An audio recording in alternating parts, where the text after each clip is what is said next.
like? How does it look like for a person to confess, to profess, to believe that Jesus is actually better than all of these things? You may have heard in the past that this series, we talked about the context, that the author of Hebrews wrote this particular letter to a group of Christians in the first century.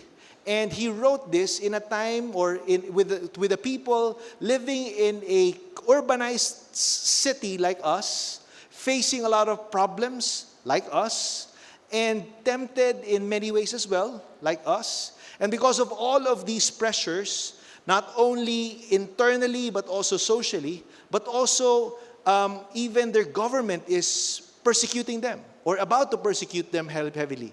So they're facing a lot of these shakings. And because of all of these shakings, some of the audience of the book of Hebrews wanted to drift away from the faith or wanted to let go or turn away from Christianity altogether. And so when the author wrote this, he gave them a compelling reason why they should not. They gave them a compelling reason why Jesus is better than all the other options that they were thinking at that time. They were shaken. They were challenged. And they wanted to drift. And they had a choice.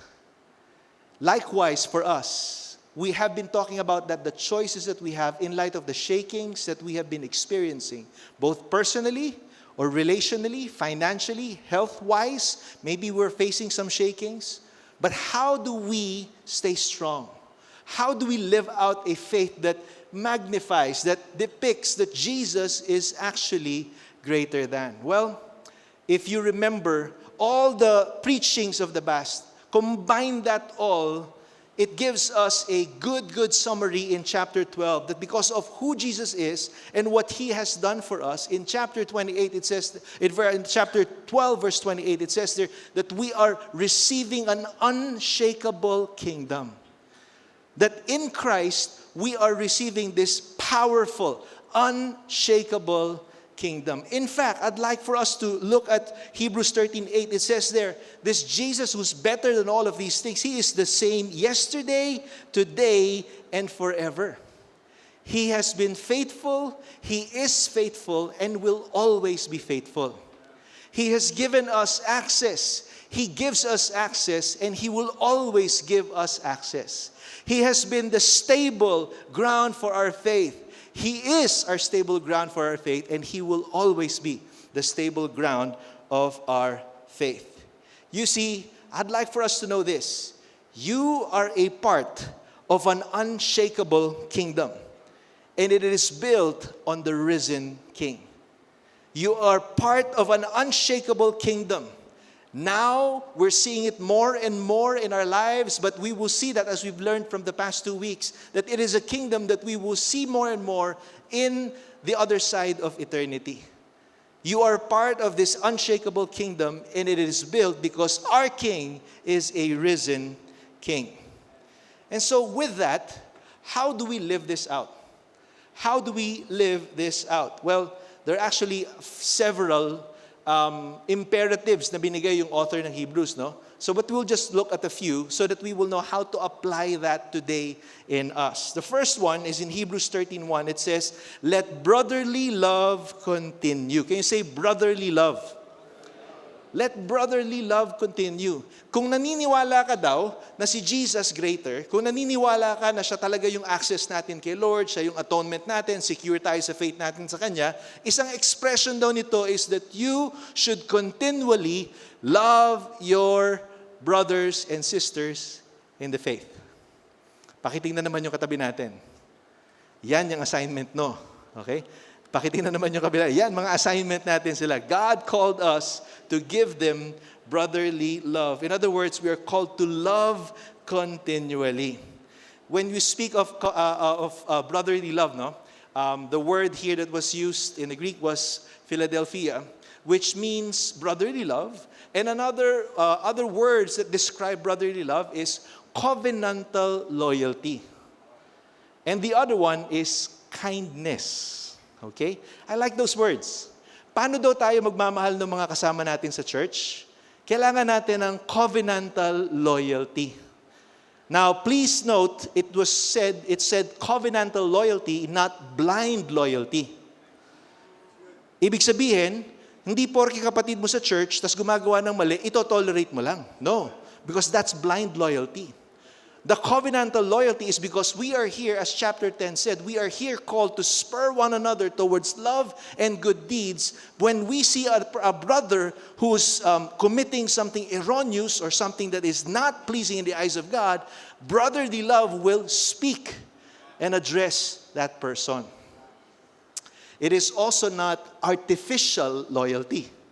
Pag sinabi nating artificial loyalty, ibig sabihin nun, yung pagkaharap mo, nice ka sa kanya, nakangiti ka lang, di ba? Hi, di ba? Pag nakita mo sa church, hi, di ba? Parang, good afternoon, parang gano'n lang, di ba? Pero pagka pala nakatalikod, kung ano-ano na yung sinasabi natin. Kasi artificial lang yung niceness natin o yung kindness natin sa kanya. That is not what you call brotherly love. In fact, I like the other word that was used, kindness. Can you say kindness? I'm sure yung katabi natin, di ba mukhang kind yan, right? Tama ba? Kind yung mga kasama natin. Do you know that there's a difference between kindness and niceness? God called you and God called me to be kind. But kindness is different from being nice. In fact, nowhere in the Bible that you would see God called us to be nice. He called us to be kind. He did not call us to be nice. Because nice and kindness, if you compare these two, niceness will stay quiet. Kindness will have enough care to speak up. Niceness lies to keep the peace, artificial peace, but kindness tells the truth, even if it hurts because you love the person. Niceness will hold back, but kindness will move forward with care. Niceness will lack courage, but kindness takes courage. Niceness is more concerned with self than others, but kindness is more concerned with the other person than ourselves. Niceness desires to be liked. Gusto mo maging nice para maraming may like sa'yo. Friend ka, sikat ka sa buong barangay. But that's not what we want. We want to be kind. And kindness desires to be helpful. And this is important because God is calling us to speak and to let brotherly love, let covenantal loyalty and kindness to continue. Can you say continue?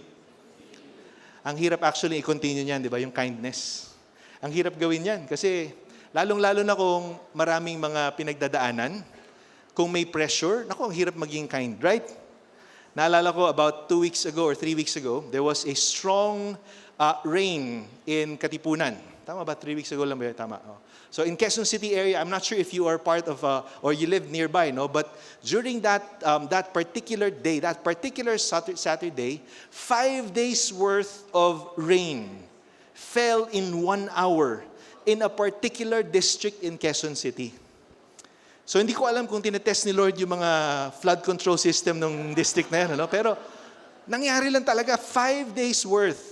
Bumagsak with 1 hour. And so, a lot of roads were flooded. In fact, we were on our way home when that happened, and we could not pass the roads because the floods, rose all the way in Katipunan, all the way to the chest level in some parts. So can you imagine all of the cars along Katipunan, it was not a road, it became a parking space. And every inch na umaandar, I kid you not, survival of the fittest. Okay? Every inch na gumalaw, di ba?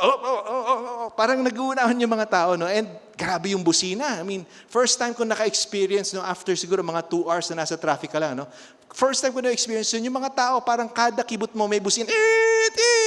Ang iinit lahat ng ulo. Mahirap maging kind. Okay? I wanna confess also, nakibusina rin naman ako, So,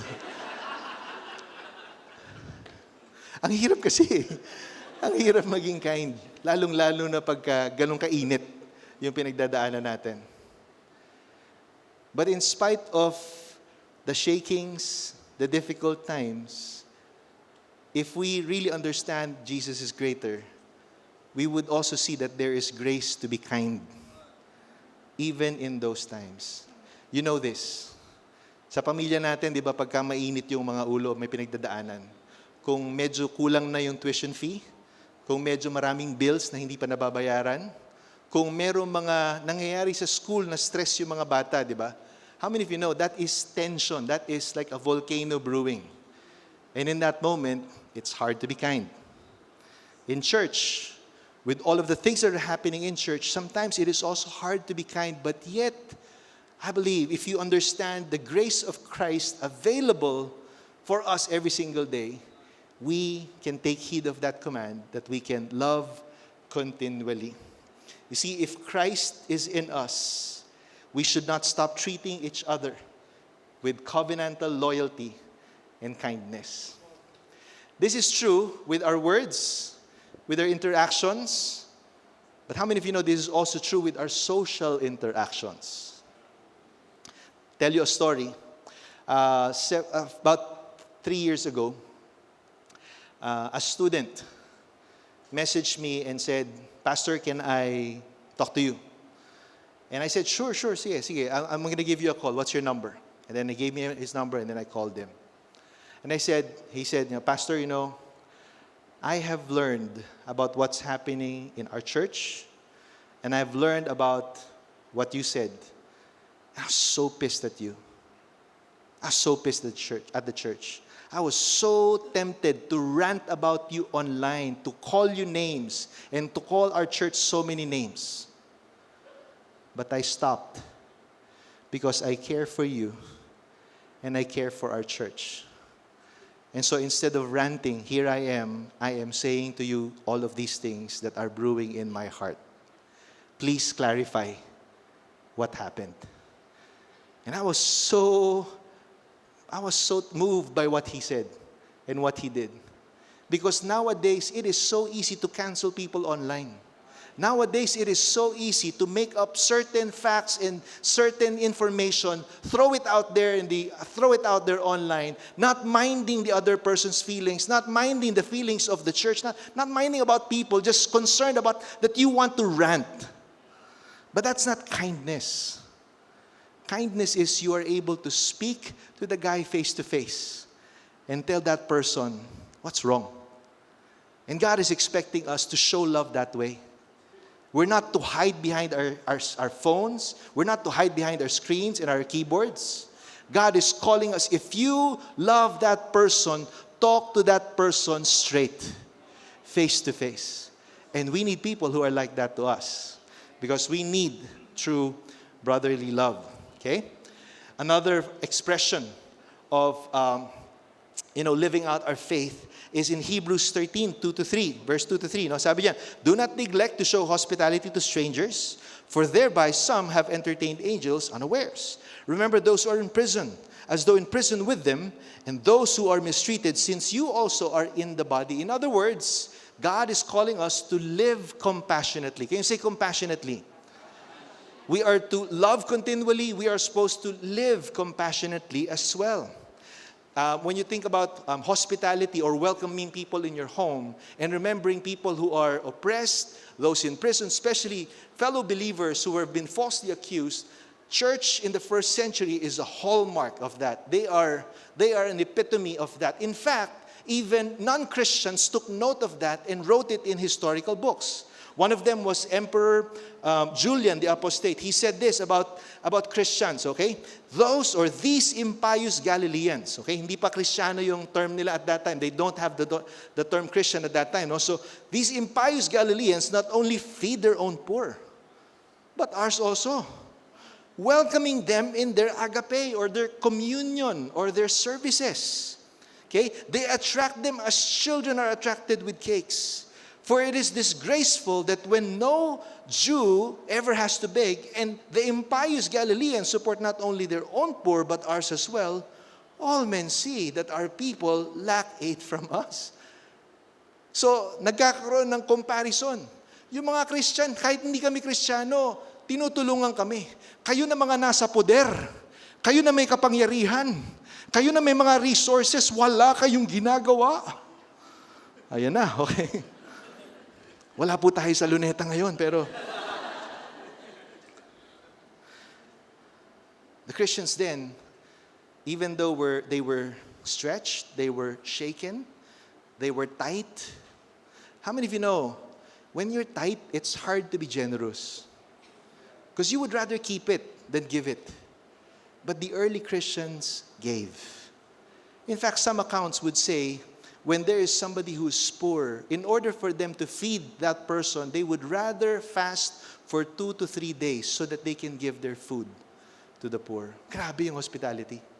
Grabe yung kindness. They may not be opening their doors, but sure, they are opening their hands. And they're very generous. Naalala ko, last 2020, when the pandemic hit, one of our church members, her name's Camille, she owns a business along Katipunan Avenue called Popbury. And it's a store that sells, candies and all of these snacks. But then when the pandemic hit, she realized there are so many people who are homeless, strangers, very poor, don't have access to shelter and even food. And so since wala na nakakaikot at that time, kasi naalala niyo pa ba yun, yung mga ECQ, MECQ, naalala niyo pa? Yeah? So during those times, di ba, wala nakakaikot. And so sabi niya, sige, let me convert my restaurant into a shelter. And so she would welcome all of these people, street people, or street kids into the home, feed them, give them shelter, and then feed them again the next morning. She was so moved and she was so touched by God in what happened that she decided to sell her business, and whatever proceeds she had from selling the business, she bought a land in Camarines Sur and established a home for the homeless in Camarines Sur. She now has about more than 20 street kids, formerly street kids from all over, and now residing there. There she's teaching them. She hired some teachers to give education to those street kids. And not only that, but she was able to bring all of those kids into the church there in Camarines, or at least somewhere near in Camarines. Now again, we may not be able to do what Camille did, but a simple opening of our hands to those who are in need. No matter how small or we seem like it's insignificant, you know what? That is part of expressing and living out the faith that we have in this Jesus who is greater than everything. The Bible says, when you show hospitality, and sometimes when you give and you are unaware that sometimes it could be a divine moment na pala, may angel na pala na minsan natutulungan tayo, hindi lang tayo aware. Naalala ko when we were students, we were having this gathering in one of the buildings, in UP. And when we were there was this poor woman, who passed by us. And as we were talking, we were having a prayer meeting at that time, I looked at the woman and said, parang paikot-ikot siya ng paano siya. So, nakita ko kasi na medyo hindi maayos yung damit niya and medyo madumi ng konti yung katawan niya. So, sabi ko, ano kayang plano nito? So, bilang pila kakuya nung grupo at that time, talagang binabox out ko yung babae. Pagka lumalapit siya, binabox out ko. So, hindi makalapit ngayon. And then, at one point, nung halos patapos na kami dun sa meeting, one of the students, way younger than me, a woman at that, approached the girl and said, hi ate, kamusta po kayo? Is there anything po ba na kailangan nyo? Ano po bang? So, doon na nag-open up yung babae. And nung nag-open up yung babae, sabi niya, alam nyo, kailangan ko lang talaga kasing umuwi ng probinsya. I need to go home to my province, nanakawan ako, wala akong pera pa uwi, and so okay lang ba? Nakita ko kasi nandiyan kayo, and wala ko ibang malapitan, pwede bang tulungan nyo na lang ako pa uwi ng probinsya? And so sabi na, sige, let's pull together. And as they were doing it, guilty ako. Kasi ako yung kuya, ako dapat yung nakakaintindi, ako dapat yung magbibigay ng example, pero ako pa yung namba-box out. Okay, so sila pa yung mababait. And so when we pulled our resources, one of them said, ate, okay lang po ba? Ipag-pray po muna namin kayo bago kayo umalis. And the woman said, sige, pag-pray nyo lang ako. And then as the kids were praying for this poor woman, she fell to the ground. And when she fell to the ground, she was unconscious, but she was smiling. And then when she opened her eyes, she was smiling and said, "Wow, thank you ah. Ang dami niyong tumutulong sa akin," sabi niya. And then when we looked around, "Yeah, oh, sige, meron kami dito. Meron kaming 5 dito na nandito sa inyo." Sabi niya sa amin, "Hindi. Hindi lang kayo 5. Ang dami niyong tao sa likod, oh. Ang lalaki pa nila, tas mga nakaputi, tas nag-glow lahat yung face." So, syempre, hindi kami kinalabutan, okay? Medyo lang, okay? But we realized that random act of kindness was actually a divinely orchestrated moment. After she was brought up, somebody shared the gospel to her, and she received the Lord Jesus Christ right there and then. And then we sent her home to the province so that she can go back to her family. Every act of kindness, every act of compassion. Sometimes we may not be aware of it, but it could be a divine moment. Okay. Next one. In Hebrews 13:4, it says, let marriage be held in honor among all, and let the marriage bed be undefiled, for God will judge the sexually immoral and adulterous. So another application, yung isa about one another, yung isa about the strangers. Now it's closer to home because it's talking about marriage. Anyone of you here, you're married? Yeah? Anyone of you here, you're happily married? Yan, okay. So masaya na tumataas yung mga kamay, no? Pero alam nyo ba na it was written not just for those who are married, because it says there, among all. So whether you're married or not, God calls us as part of the expression of our faith to honor marriage faithfully. How does that look like? Well, if you are single, to honor marriage faithfully is by waiting for God to give you the perfect time to enjoy the benefits of marriage. Kasi here, it's talking about sexual intimacy. It's talking about sexual intimacy. And I want to tell you, sexual intimacy is good. It is a blessing in the bonds of holy matrimony, in the bonds of marriage. It can be best enjoyed in marriage. And so if somebody is asking you to violate that, kabahan ka na. Kung meron kang nanliligaw, kahit pogi pa yan, kahit napakayaman yan, kahit six-pack na pandesal meron yan, balang araw magiging ensaymada rin yan. Don't believe the lie. Honor marriage faithfully. Honor marriage faithfully. But that word honor is actually very, it's not passive, it is very active. To honor is active. And so to honor God in your marriage, if you are married, is not just to maintain it, it's not just to protect it, but actually to grow it. Think about it. To honor God in our marriage means we should be helping our spouse grow. We should be growing in our relationship. Not only in the honeymoon phase, but even 10 years, 15, 20 years. In fact, our prayer is that every marriage here, you will be more in love with your spouse 20 years from now than the day that you gave your I do's. Because that's the desire of God for us. If you are a plantito, alam naman natin to, di ba? Yung mga nagpa-plant sa inyo, di ba? If you don't water your plants, it will die. If you don't expose it to sunlight, proper sunlight, it will.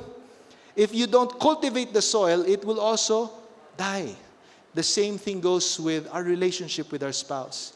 We should be faithful in watering it, in nurturing it, making sure na pag kinausap mo yung asawa mo, hindi lang puro bills tsaka tuition fee yung pinag-uusapan nyo. I hope that you're also connecting. You're listening to each other's joys and stories so that you can grow in your emotional connection together.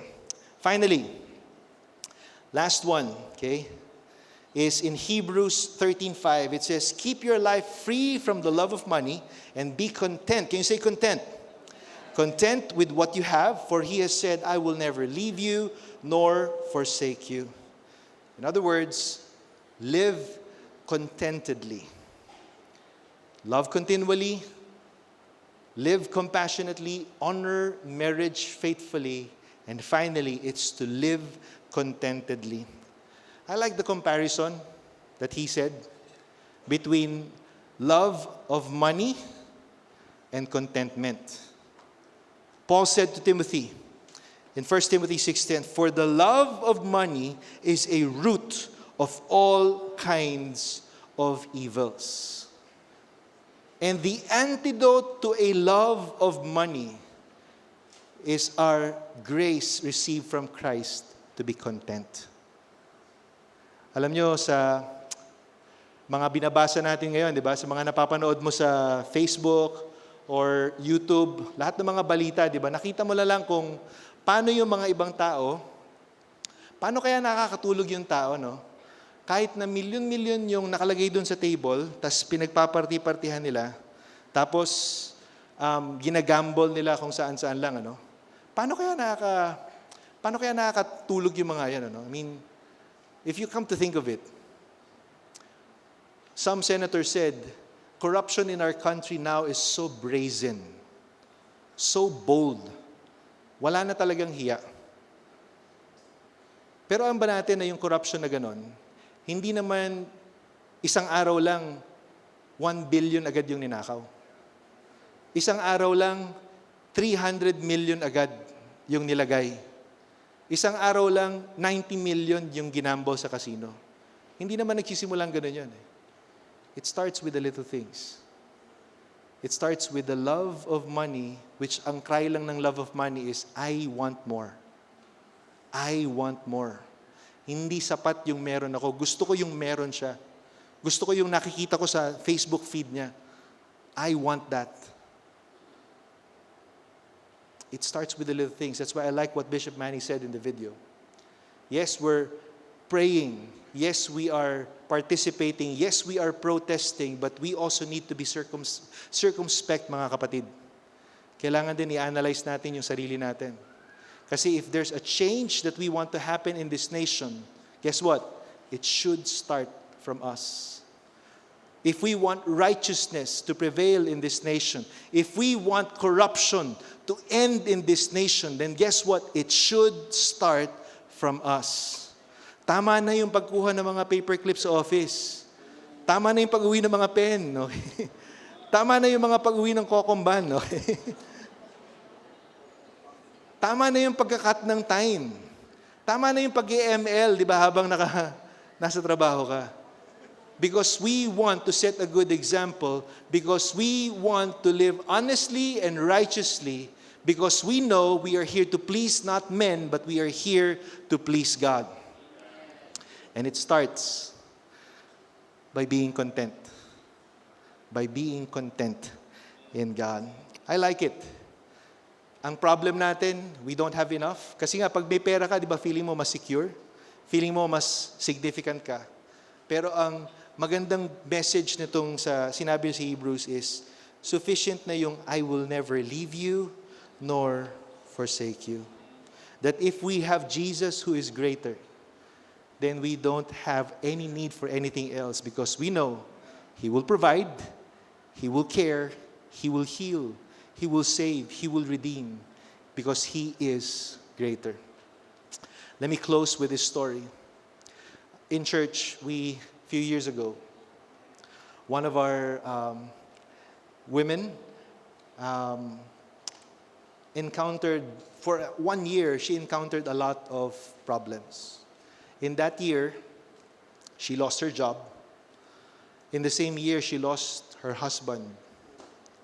In the same year, she was diagnosed with a disease that is very difficult to cure. And in that year, she almost lost her faith as well in God. But when we asked her, after all of these years that she battled with that sickness, and now we see her still vibrant in the faith, we asked her, what made your faith strong? You were shaken, you were shook so many ways, but what kept you strong? And she just said something that I will never forget. She said, Pastor, I learned not to look at what I have lost, but I have learned to look at what I have. I have learned to appreciate what God has provided. And I have learned that Jesus is enough. And His enoughness is sufficient, is enough for me. I pray that as we end this series, I pray that we would, even as we have magnified, learned that Jesus is truly greater. Sana ganun din yung maging puso natin. We would learn our Jesus, our great King, our Redeemer, the one who gave us access to the Father, the one who gave His life for us, is enough for us. Amen? Let's close our eyes and pray. Father in heaven, we thank You for today. Thank You, Lord, for Your grace upon us.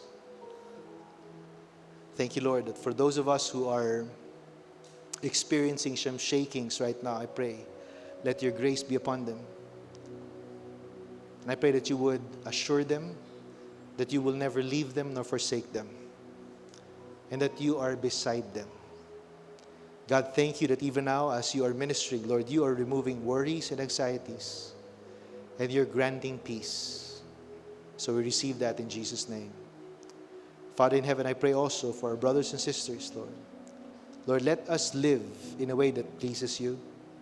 Help us, Lord God, to live compassionately towards others. And help us to live in contentment so that we would know how to set an example to this world, how to relate with money. God, thank You that You want to bless Your people. But Lord, thank You also that You want them to be a powerful testimony of what it means that Jesus is greater. So Lord, I bless them. Bless their families too in Jesus' name. Amen. Amen.